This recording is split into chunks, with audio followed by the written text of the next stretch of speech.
Okay, here's the answers for the first order. So we have 3x cubed plus 5 over 4 root x. Okay, so first thing to do is write everything so we've got nice powers. So 3x squared cubed plus 5 over 4x to the power of a half. Now, at this point, you could take the x to the minus half times by the top. And if you do that, I will leave the 4 on the bottom, because if you take 4 to the top as well, it then needs a power minus 1, remember? Which 4 to the minus 1 is a quarter, so you're going to 4 back on the bottom anyway. So I would leave the 4 here. So I would either do, so option 1, you could do 3x cubed plus 5 times by x to the minus a half all over 4. Or what I prefer to do is I just split this fraction up. So 3x cubed over 4x to the half plus 5 over 4x to the half. And then simplify each term. So this one's just 3 over 4x. Take away the powers. So 6 over 2, take away 1 over 2 is 5 over 2. Plus 5 over 4. There's no x's there. 0 take away a half is minus a half. And you'll get the same answer by expanding that and then dividing both terms by 4. Okay, next one. We have y equals x squared e to 3x has, and we know that's got 2 stationary points, and we want to find the x coordinates. So stationary points, remember, that means dy by dx is 0. So that means we need to differentiate it. Now there's a times there, so we have to use a product rule. So u is x squared, v is e to 3x. Differentiate both. So u dash is 2x, v dash is 3x. Then we times them, remember.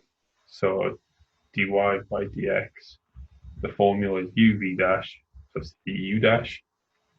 So we get 3x squared e 3x from these two. And from these two, we get 2x e to 3x. We want that equal to 0.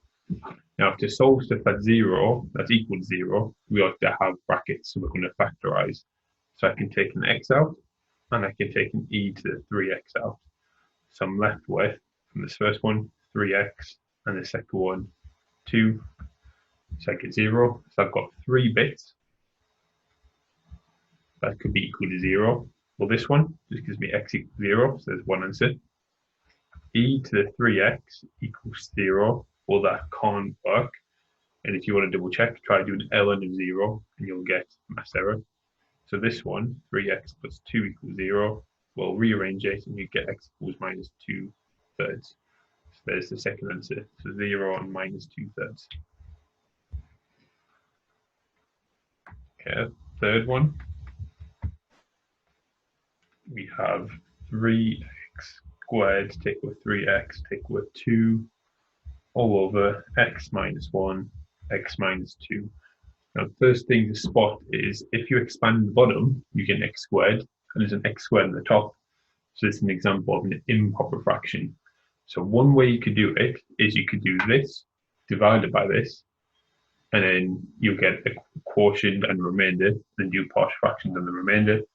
But I'm going to do this in one go. So I know, for example, that if I do something x squared divided by something x squared, I'll just get a constant.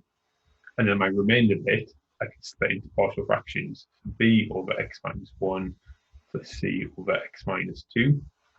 Now, if you didn't want to practice this, you should be able to spot hopefully that a is 3. I'm going to show you mathematically what you could do to get a is 3 in case you can't spot that. So I'm going to times by the bottom here. So I get 3x squared take away 3x take away 2, because the bottom cancels out. I'm going to get a times both of them. When I times this term by the bottom, the x minus 1's cancelled out, I get b x minus 2. When I times this one by it, the x minus 2's cancelled out, so I get x minus 1 times c. You can just about see that. Sub in your magic numbers. So x is 1. If I sub that in, I get minus 2 equals, that is 1 take away 2 is minus 1, so minus b therefore b is 2. Sub in x is 2. If I sub into there, 12, take away 6 is 6, take away 2 is 4. That disappears, that disappears. 2 take away 1 is 1, so I get 1c. So therefore c is 4. And to get it, pick a third number, so I want to pick 0. If I sub 0 into this side, I get minus 2. Equals, if I sub into there, I get minus 1, times minus 2 is 2, so 2a. 0 into there, I get minus 2b, and 0 into there, I get minus c. So minus 2 is 2a, minus 4, minus another 4. So I get minus 8. Take it to that side, gives me 6, equals 2a. Therefore, a is 3, like I said it would be. So I just change my numbers here. So I get 3, 2, and 4. Okay, fourth one, bit of binomial. So we have 2 minus x to minus 3. So first thing, I need a 1 there, so I'm going to factorize out 2. So I need to remember the power goes with it. So I get 1, take away, and I need to divide that by 2 because I took 2 out. So half x to minus 3. So n is minus 3 and x is minus half x. Okay, so then I'm going to leave this alone. I can write that as 1 over 8, I guess. I'm going to have a big bracket, then I'm going to use the formula.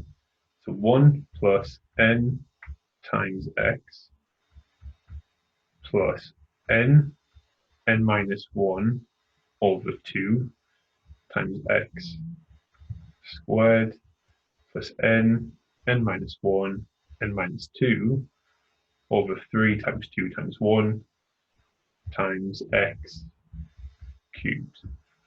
You can just about see that. Then I'm going to simplify inside bracket. So I get 1 plus 3 over 2x. That gives me 12. Divided by 2 is 6. Divided by 4 is 3 over 2. So plus 3 over 2, because minus, minus, minus, minus, so plus x squared. Now this one, I'm going to chicken out and use my calculator. Minus, minus, minus, minus, minus, minus, so 6 minuses, that's a plus. So I can ignore the minuses.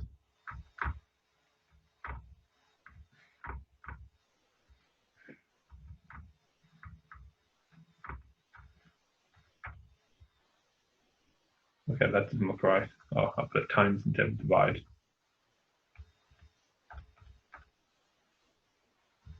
That's better.